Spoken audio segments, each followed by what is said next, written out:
I want to bring in author and retired LAPD Sergeant Cheryl Dorsey to continue this conversation on the future of policing in America. Welcome back, Sergeant. Good to see you. Thank you. Honestly, I know you probably have so many thoughts on all this because you're an expert on this matter, but I want to start by talking about strengthening the prosecution for officers accused of using excessive force. Let's start with that. What are your thoughts on that? I think, it's a great step. I don't ever say no to anything, but the problem as I see it going forward, which has always been the problem, is how do you overcome what an officer says is their perception? In other words, what's in that officer's mind? We've always only had the ability to use deadly force as a last resort. But when an officer says that the mere presence of a black man scares me more than anything ever in my life, like Betty Shelby, how do you overcome that? And so officers should be compelled and forced to articulate for every blow, every strike, every round fired, what was it before each of those in their mind that caused them to use that amount of force? And why would they even take that on if they were scared? But anyhow, so if this passed, do you think this effort would be a countermeasure to qualified immunity? It's hard to say because it's going to ultimately be up to a jury and what they believe. And while you can't compel an officer to testify, right, it's their right not to. I think, in addition to everything that's going on, one of the things that I think was so significant in the murder of George Floyd was the fact that the police chief came in to testify. Now listen, he doesn't get any brownie points from me. He came in because he's doing damage control. But I think if every police chief was required to testify as to the training and what they expect of their officers, that might be also an additional step. Qualified immunity is going to be something that I don't think is going to get dismantled. And so we should look at and ask for decertification of police officers as well. Take away their license to be a police officer so they can't resign before they can be terminated administratively and then move on to another department like Betty Shelby did and Timothy Loman, who shot and killed Tamir Rice. Absolutely, good point. Now, we're hearing voices now that we hadn't heard before. The mother of the late Eric Garner, who died at the hands of police in 2017, she had a chance to speak during the address in New York. So how impactful do you think it is to hear from a prominent voice to call out police misconduct in this way? It's helpful to hear from the victim family members, obviously, but what we always hear in contradicting their version, their story, their life since losing a loved one is, but Mrs. Garner, you don't know what it was like to be a police officer. They have to make split-second decisions, and I appreciate and respect your position, but this is what our officers face day in and day out. It's a very difficult job to do, and that's why I speak so forcefully, because I'm a black woman, I'm a mother, like Mrs. Garner, but I'm also a police officer, and I can speak in a way that she can't always when she's going against a very savvy police chief or commissioner about why it was unnecessary for them to choke her son to death over the alleged sale of Lucy cigarettes. Absolutely. So, well, tell us, in your opinion then, what does the perfect police reform bill look like? What does it include? I think it needs to include decertification.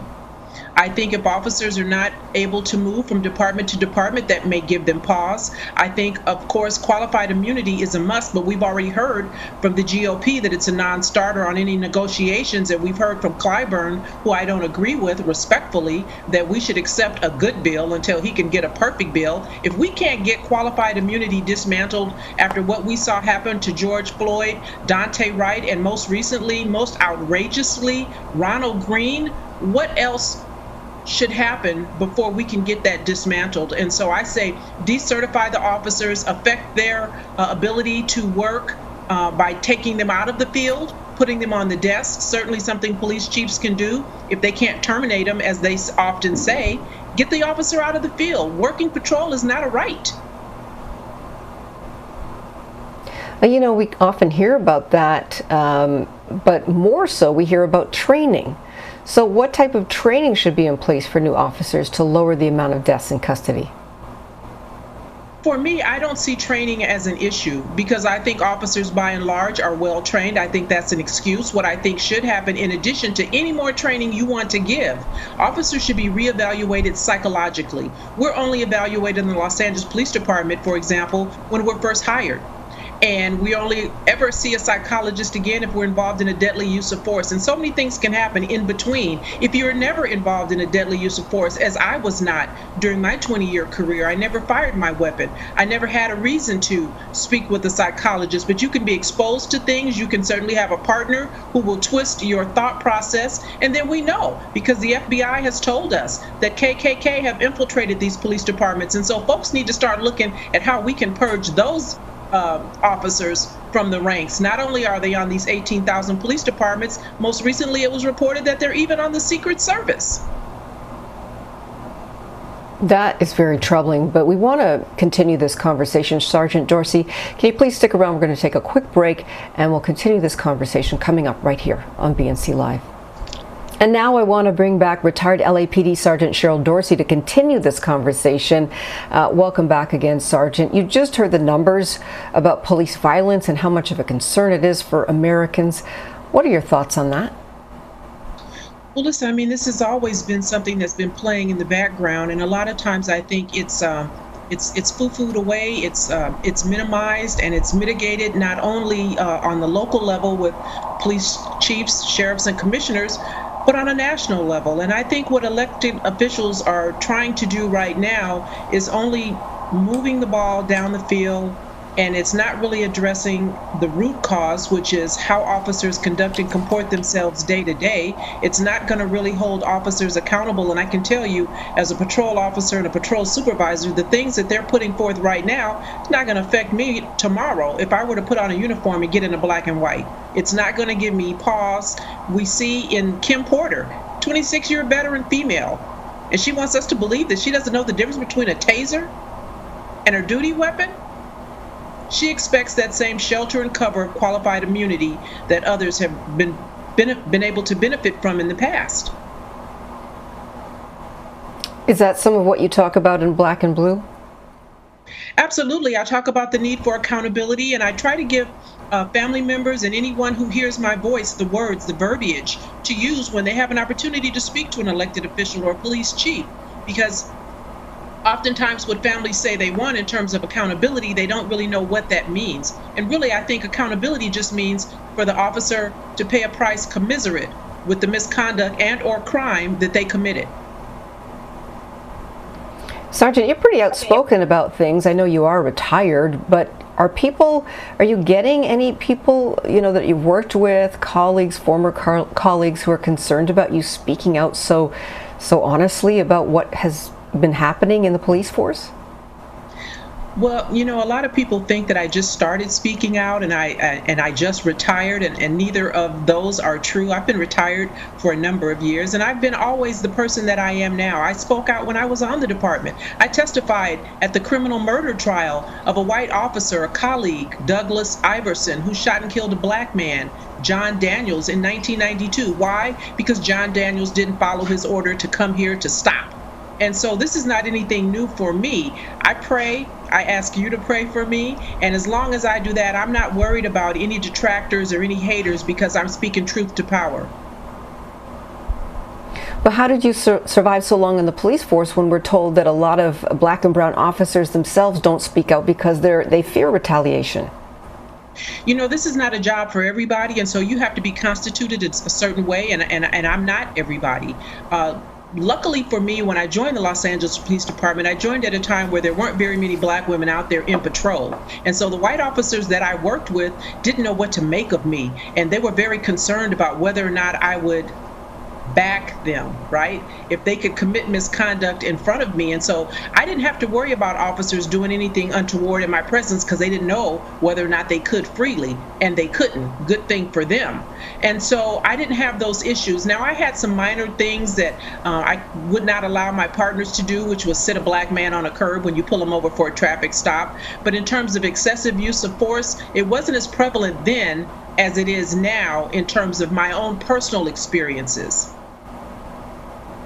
Interesting. And what about the fact that, we're seeing these videos, all of this news of Black Americans injured or killed by police that's captured on video right now? Do you think that is making a difference? I certainly think it's helpful. I mean, listen, the first time we saw that was in 1991, 92 with Rodney King, right? And before then, we didn't see that. But because of the advent of the cell phone and folks have the ability to record misconduct committed in their presence by police officers, it's hard to ignore. Yet, we see police departments try to explain away and mitigate that behavior by saying previously it was, oh, there was something you didn't see before the video started. Now what they say is what was in the officer's mind, what the officer was thinking about. And here in California, we have a new bill that passed, AB 392, that speaks to an officer being required to articulate not only the deadly use of force in the moment, but the tactics that led up to that use of force, because it's the tactics, bad tactics, give officers an opportunity to create a situation to use force and then escalate it to deadly force. And once they kill us, it's only one version, and that's the one that they tell. So, Sergeant Dorsey, having had the experiences that you have had and knowing what is going on with police and police reform in this country, with everything we're hearing about the police force, would you encourage Black and brown people to join the police force? I encourage everybody who looks like me to get on the police department. Listen, we're hearing that KKK have been infiltrating at least reportedly since 2006. And so if you're not on that police department, you're not going to be able to make a difference. Part of the change is going to come from the outside, but certainly it's going to come from the inside. Wouldn't it have been nice if there was someone like me standing outside of a Tatiana Jefferson's window when Erin Dean fired in there as she sat and played with her nephew? Or someone like me with my mindset was there when Derek Chauvin sat on George Floyd's neck for 9 minutes and could have pulled him off of him? And so it's imperative that we be on these departments. We need to be there on the ground level as patrol officers, and then we need to look for mentors, and I get that there's not that many of them who look like me, who will pull other Blacks up through the ranks and get them to ascend to a position of authority where now you're actually making policy on a police department. You're a police chief or a commander. Well, Sergeant Dorsey, we're out of time, but thank you so much, as always, for joining us. Thank you so much for your insights. We appreciate your time. Take care.